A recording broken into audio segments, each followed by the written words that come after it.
The fact that they were denied a permit for holding the memorial service for victims of the Sunday blast at Uhuru Park did not deter the church leaders from their resolve. The All Saints Cathedral adjacent to Uhuru Park was their fallback plan.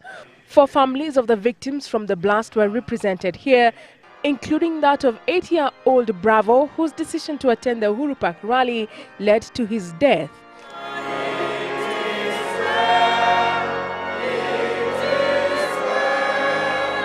For some, emotions flowed freely as they joined others who came to condole with the families of those who lost their loved ones. MPs from both the yes and the no camps were also here in solidarity with the bereaved.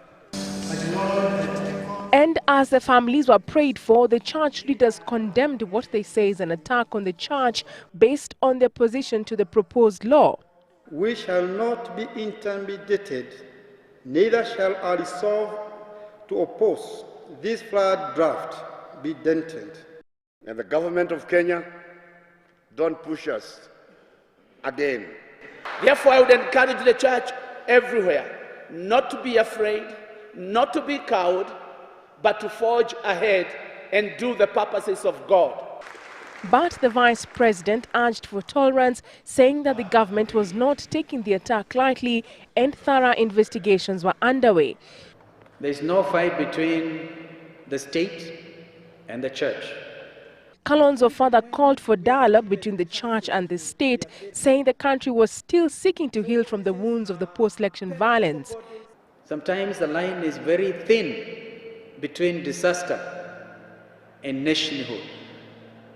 Let us identify those cracks that must be quickly dealt with so that we remain together. The religious leaders were opposed to claims that they were involved in hate speech. If the reading of the draft, an attempt at interpretation, will undermine the peace so that people have to be locked in, can we handle it when it has been passed? God is saying to us Kenyans, hold, don't proceed in the same style. Because if we go like that, we shall break the country.